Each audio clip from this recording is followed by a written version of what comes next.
अस्सलाम वालेकुम ख़वातीन व हज़रात। तो कैसे हैं आप सब लोग? उम्मीद करता हूँ कि आप सब खैरियत से होंगे और जहाँ कहीं भी होंगे खुश होंगे। तो दोस्तों, जैसा कि आपको पता है कि हम दोबारा आ चुके हैं अपनी कहानी की तरफ और आज हम शूट करने जा रहे हैं। जैसे आपने देखी थी कि हमारी लास्ट कहानी थी पुरानी हवेली के बारे में, तो ये होने वाला है उसका दूसरा पार्ट। अगर आपने इसका पहला पार्ट नहीं देखा तो आप जाके देख लें, क्योंकि इसका दूसरा पार्ट है तो इसके बगैर मज़ा नहीं आएगा। तो जल्दी से चैनल को सब्सक्राइब कर दें अगर आपने नहीं किया हुआ, और कहानी को लाइक कर दें। तो चलते हैं अपनी स्टोरी की तरफ। तो जैसा कि आप लोग जानते हैं कि हमारी कहानी है पुरानी हवेली के बारे में।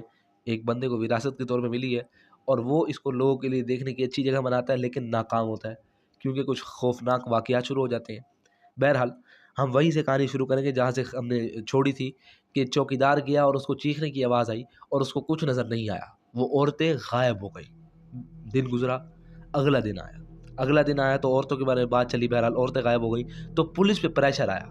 अब पुलिस पे इस तौर पे प्रेशर आया कि पहले भी यहाँ पे लोग गायब हो चुके हैं, अब फिर औरतें लापता हो गई हैं, तो यहाँ पे कुछ करें। पुलिस ने आते ही वो हवेली सील कर दी। अब हवेली सील करने के बाद इन्होंने इसके मालिक से राब्ता किया।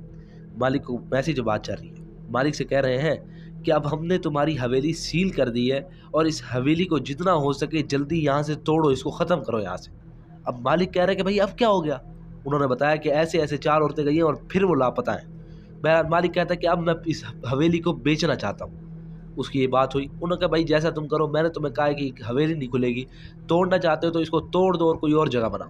बहरहाल, ये बात हो गई। अब उसके मालिक के पास पहले ही कई लोगों की ऑफ़र आ चुकी थी कि अगर आप हमें हवेली बेचना चाहते हैं तो हमें बेच दें। ये हवेली भी है, साथ पार्क भी है, अच्छी जगह है, तो अगर आप बेचना चाहते हैं तो हमें बेच दें। ये पहले नहीं बेच रहा था, लेकिन अब इसने एक बंदा सेलेक्ट किया कि भाई जो है ना अच्छे मुनासिब पैसे दे रहा है, और इसने उसको ये हवेली बेच दी है। उसको हवेली बेच दी।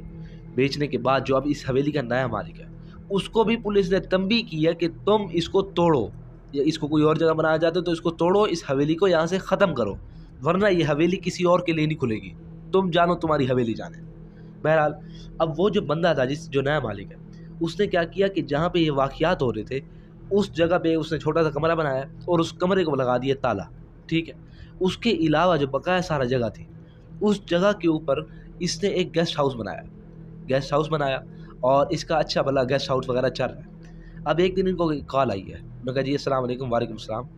तो ये बात हो रही है एक दूसरे शहर के आदमी से। उसने कहा कि यार हम 3 भाई हैं, तो हमें एक अच्छा-सा कमरा चाहिए 2-3 दिन गुज़ारने के लिए। हम आपके शहर में आ रहे हैं। हम इतने बजे तक रात को पहुँच जाएँगे, तो हमें एक कमरा रेडी चाहिए। उन्होंने कहा ठीक है जी, आप आ जाएँ। अब जब इनकी बात ख़त्म हुई है, तो पीछे से ज़रा कस्टमर का रश बढ़ा और गेस्ट वगैरह आ गए और कमरे सारे बुक हो गए। ये भूल गए कि अभी हमें बुकिंग के लिए कॉल आई है और इन्होंने सारे कमरे बुक कर दिए। बुक करने के बाद रात का टाइम हुआ। रात को जिस फैमिली ने बात की थी, वो जो 3 भाई थे, वो 3 भाई आए हैं। जब वो आए हैं तो उनको पता लगा कि भाई कमरा बुक हो चुका है। तो उन्होंने कहा भाई हमने तुम्हें कॉल की थी स्पेशल और तुम्हें बताया था कि हम आएँगे, तो तुमने कमरा क्यों बुक किया? अब जो उसका मैनेजर है, उससे बात हो रही है इनकी। तो मैनेजर बड़ा शर्मिंदा है, उसने कहा आप परेशान ना हो, यहाँ पे हमारे पास एक दूसरा कमरा है, आप अगर चाहें तो रात वहाँ गुज़ार लें, इंशाल्लाह सुबह वो कमरा हम तैयार कर देंगे किसी तरीके से। बहरहाल, इन्होंने कहा चलो ठीक है, क्योंकि अब नए शहर में आए हैं और रात गुज़ारने के लिए कमरा चाहिए। रात काफ़ी हो गई, रात 10-11 बज रहे हैं। तो इन्होंने अब किस कमरे की बात की है मालूम? अब ये उसी कमरे की बात कर रहे हैं जो इसके नए मालिक ने सील किया है कि ये इस जगह पे वाक़यात होते रह गए, यहाँ पे ना रखना, बकाया सारे इस्तेमाल करना। तब मैनेजर ने कहा कि यार एक रात की ही बात है, वरना मालिक आके डाँटेगा कि भाई तुमने कस्टमर के साथ ऐसा क्यों किया? रात के लिए इसको मैं ये कमरा दे देता हूँ। बात हो गई। इसने वो गया और जाके ताला वगैरह खोला है और कमरे वगैरह को उसने ज़रा सेट किया। उसने कहा आप 2 मिनट रुकें। सेट करने के बाद एक गद्दा लाया और उसने रात के लिए इनके लिए एक कमरा तैयार कर दिया। बहरहाल, कमरा तैयार हुआ। ये तीनों भाई अंदर है। आने के बाद रात का टाइम है चूँकि, सामान वगैरह रख के ये सो गए हैं। अब रात को सोए हैं, तकरीबन 2 से 3 घंटे के बाद जो सबसे छोटा भाई है, इसकी आँख खुली है। इसकी आँख खुली है और वो माँग रहा है कि मुझे पानी चाहिए, प्यास लग रही है मुझे। अब जब पानी के लिए आँख खुली है, अब इन्होंने होटल वालों से कुछ भी नहीं माँगा। तो अब इन्होंने देखा कि जो वो कमरा है, उस कमरे में एक छोटी-सी टेबल मौजूद है और उस टेबल के ऊपर गिलास के साथ पानी पड़ा हुआ है। इन्होंने समझा कि यार वो हो सकता है कि होटल वगैरह वालों ने पानी वगैरह रख दिया हो और हो सकता है भैया बड़ा भाई ले गया हो, लेके आ गया हो। इससे समझा कि होटल वगैरह ने पानी रखा है या बड़ा भाई लेके आया है। इसने इस लिहाज से वो पानी पी लिया। वो पानी पीने के बाद रात को ये सो गए। अब जब सुबह उठे तो ये दोनों जो बड़े भाई हैं ये देख रहे हैं कि जो इनका छोटा भाई है वो वहाँ पे मौजूद नहीं है। इन्होंने समझा कि शायद बाहर गया होगा, पहले उठ गया होगा। खैर ये बाहर गए।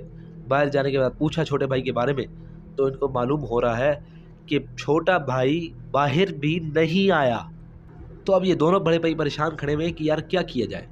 तो जैसे ख़वातीनो हज़रात आपने कभी देखा हो कि जब कोई वाक़या वगैरह होता है तो लोग इकट्ठे हो जाते हैं कि यार अब इसको ये करना चाहिए या ये करना चाहिए, ऐसे तबसरे करने शुरू कर देते हैं। तो यही इन्होंने देखा कि कुछ लोग आपस में खड़े हुए हैं और आपस में बात कर रहे हैं कि यार इनको चाहिए कि यहाँ पे एक बूढ़ा रहता है, पूरी ज़िंदगी उसकी यहाँ गुजर गई, उसके माँ बाप यहाँ पे रहते थे, हो सकता है उसको इसके बारे में कुछ पता हो, पहले भी यहाँ वाक़यात हो चुके हैं। तो इनकी बात में ये समझ आई कि यार हाँ, हो सकता है कि एक बंदे की पूरी ज़िंदगी गुजर गई, हो सकता है उसको कुछ पता हो।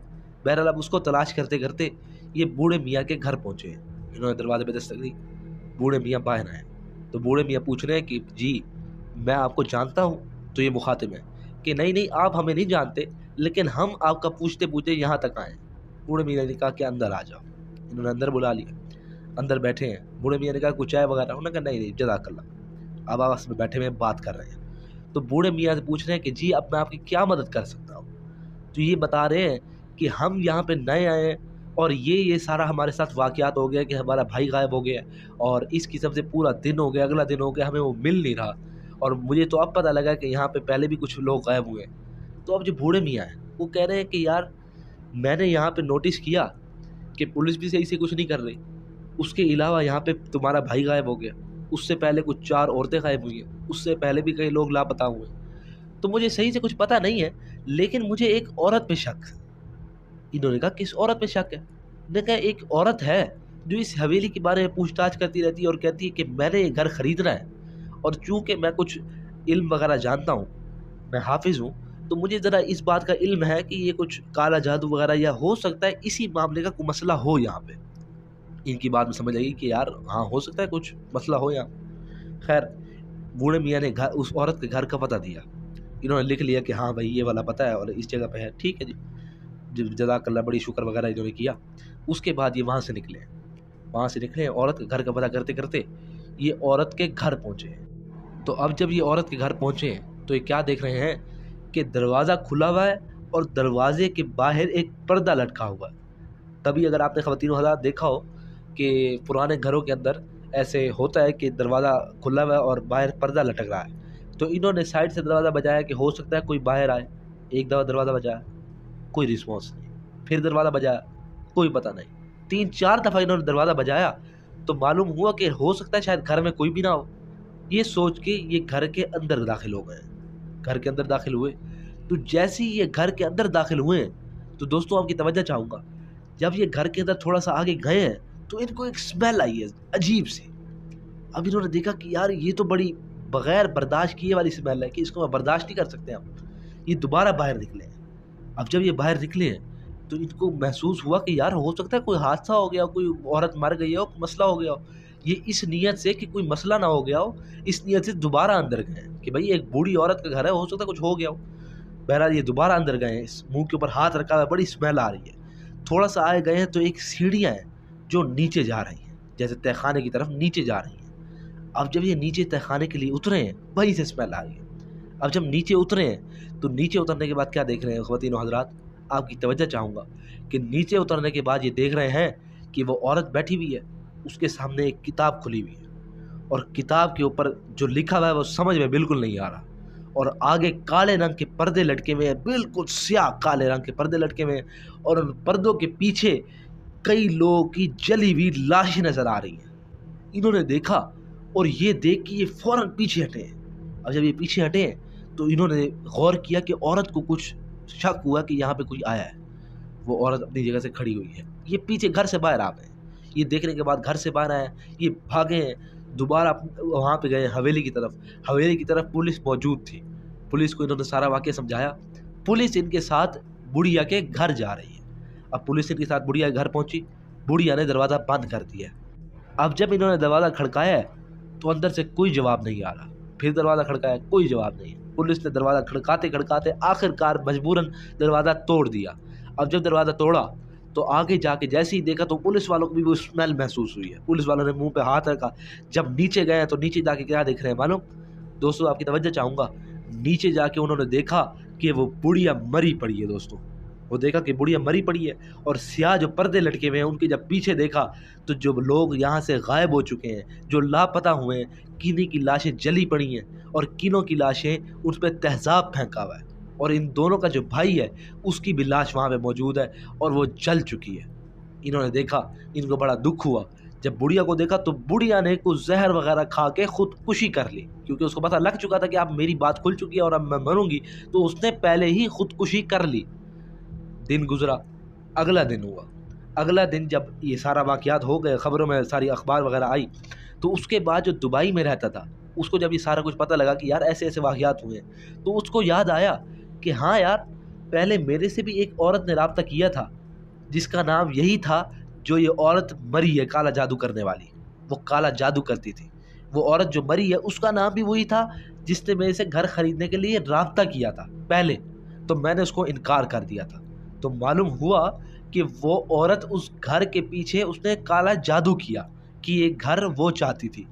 और उस काले जादू के अंदर क्या था ख़वातीनो हज़रात, मैं आपको समझाता हूँ कि उस काले जादू के अंदर उस औरत ने ये काला जादू किया कि वहाँ पे उस हवेली के अंदर किसी ने अगर वहाँ से कोई चीज़ ली या किसी ने वहाँ से कुछ चीज़ पी या कुछ किया या कुछ खाया, तो वो वहाँ से वापसी नहीं आएगा, बल्कि वो इस औरत के पास आएगा जिसको इस औरत ने जला दिया और आगे काला जादू उसने जारी रखा। तो जैसे मैंने आपको बताया था कि उसके भाई ने रात को वहाँ से पानी पिया, ये समझते हुए कि हो सकता है मेरे भाई ने दिया हो या होटल वाले रख गए हों, तो वो इस घर में उस औरत की चाल थी। उस वो औरत ये चाहती थी कि ये घर मेरे नाम हो जाए, ये हवेली मेरे पास आ जाए और इस आड़ में उसने कई बंदे मार दिए। तो मालूम हुआ कि ये औरत उस घर के पीछे पागल थी। बहरहाल, तो ये थी आज की हमारी कहानी। उम्मीद करता हूँ कि आपको पहले की तरह आज की हमारी कहानी पसंद आई होगी और आपके प्यार का मुंतज़िर हूँ। तो इंशाल्लाह मिलते हैं नेक्स्ट वीडियो के अंदर। तो नेक्स्ट वीडियो तक के लिए अल्लाह हाफ़िज़ और थैंक यू फॉर वॉचिंग।